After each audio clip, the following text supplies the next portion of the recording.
যেটি আমরা জানতে পারছি সেটি হলো ডোনাল্ড ট্রাম্পের বক্তব্য অনুযায়ী তার পূর্বসূরি জো বাইডেন তার সরকার এই বাংলাদেশে $29 মিলিয়ন 29 অর্থাৎ 29 মিলিয়ন US ডলার বাংলাদেশি টাকায় মোটামুটি 350 কোটি টাকা খরচ করেছে ডিপ স্টেটের নামে।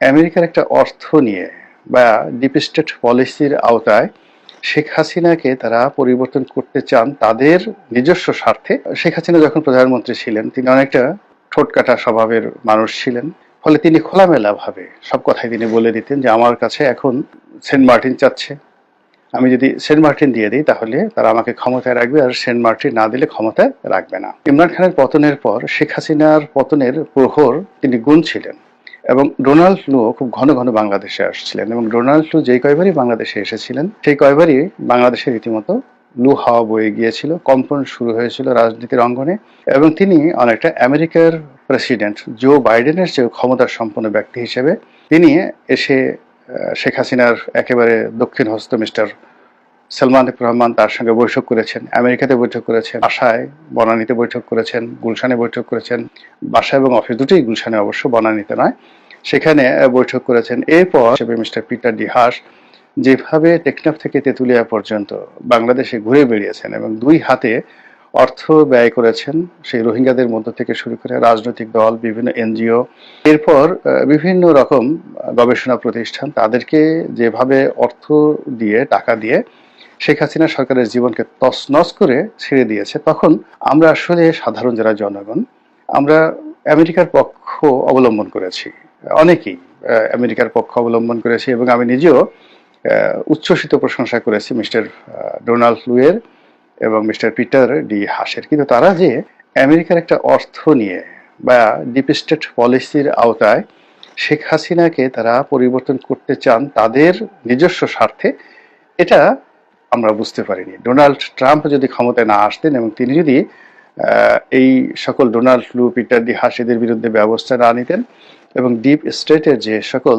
গুপ্ত কথা সেই সকল কথা যদি প্রকাশ না করতেন আমরা হয়তো জানতেও পারতাম না। এখন যেটি আমরা জানতে পারছি সেটি হলো ডোনাল্ড ট্রাম্পের বক্তব্য অনুযায়ী তার পূর্বসূরি জো বাইডেন তার সরকার এই বাংলাদেশে $29 মিলিয়ন 29 অর্থাৎ 29 মিলিয়ন US ডলার বাংলাদেশি টাকায় মোটামুটি 350 কোটি টাকা খরচ করেছে ডিপ স্টেটের নামে। এবং আরো একটা উল্লেখযোগ্য কথা, ভয়ানক কথা, সেটি হলো তারা যে এই অর্থ কেবল ঢাকাকে দিয়েছে তা নয়, সম পরিমাণ বা একটু বেশি $31 মিলিয়ন অর্থাৎ 450 কোটি টাকা তারা দিয়েছে দিল্লিকে। আরো আশ্চর্য ব্যাপার হলো যে দিল্লির অভ্যন্তরীণ রাজনীতিতে এই টাকা খরচ করার কোনো প্রয়োজন ছিল না, দরকার ছিল না। এর কারণ হলো সেখানে নরেন্দ্র মোদী ক্ষমতায় ছিলেন এবং নরেন্দ্র মোদী গণতান্ত্রিকভাবে নির্বাচিত এবং সেখানে যে হেডের উপর এই টাকাটা খরচ করা হচ্ছিল সেখানে সেই সকল শিরোনাম বা সেই সকল হেডের কোনো কার্যকারিতা নেই। এখন বলা হচ্ছে যে বাংলাদেশের এই রাজনৈতিক পট পরিবর্তনে যে $29 মিলিয়ন খরচ করা হয়েছে এবং ভারতে যে $31 মিলিয়ন দেওয়া হয়েছে, এটা 31 অথবা 21, এই টাকাও মানে ইউএস এড দিল্লি তারা বাংলাদেশে খরচ করেছে। অর্থাৎ কৌশলগত কারণে হয়তো তারা সরাসরি দুটো অ্যামাউন্ট অর্থাৎ 21 মিলিয়ন বা 31 মিলিয়ন প্লাস বাংলাদেশে 29 মিলিয়ন, এই দুটো একত্রে বাংলাদেশের জন্য খরচ তারা হয়তো করতে পারেনি টেকনিক্যাল কারণে। এজন্য টাকাটা তারা দিল্লি ইউএস এইডকে দিয়েছে আর বাংলাদেশ ইউএস এইডকে দিয়েছে। বাট দিল্লি ইউএস এইড এটা আবার তাদের যে সকল সোর্স আছে, দিল্লির যে সকল থিঙ্ক ট্যাঙ্ক আছে, সে সকল থিঙ্ক ট্যাঙ্কের মাধ্যমে তারা বাংলাদেশে সেই টাকা খরচ করেছে। ফলে শেখ হাসিনার জামানাতে আমরা একই সময় যেমন দেখেছি যে দিল্লি শেখ হাসিনার পক্ষে কথা বলেছে, কিন্তু আনন্দবাজার থেকে শুরু করে আরো অনেক গণমাধ্যম, ভারতের প্রথম শ্রেণীর গণমাধ্যম, তারা কিন্তু শেখ হাসিনার বিরুদ্ধে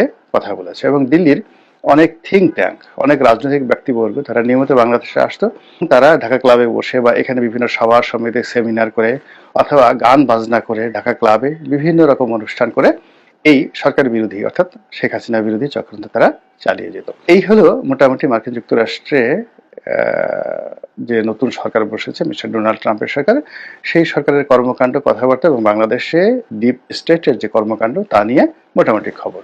এখন প্রশ্ন হলো যে মিস্টার ডোনাল্ড ট্রাম্প তার এই বক্তব্যের এই জায়গা থেকেই থেমে থাকবেন, নাকি আরো একটু এগোবেন? তিনি আরো একটু এগোন এবং বলে দেন ইউএস এইডের মাধ্যমে টাকা কাকে কত টাকা দেওয়া হয়েছে।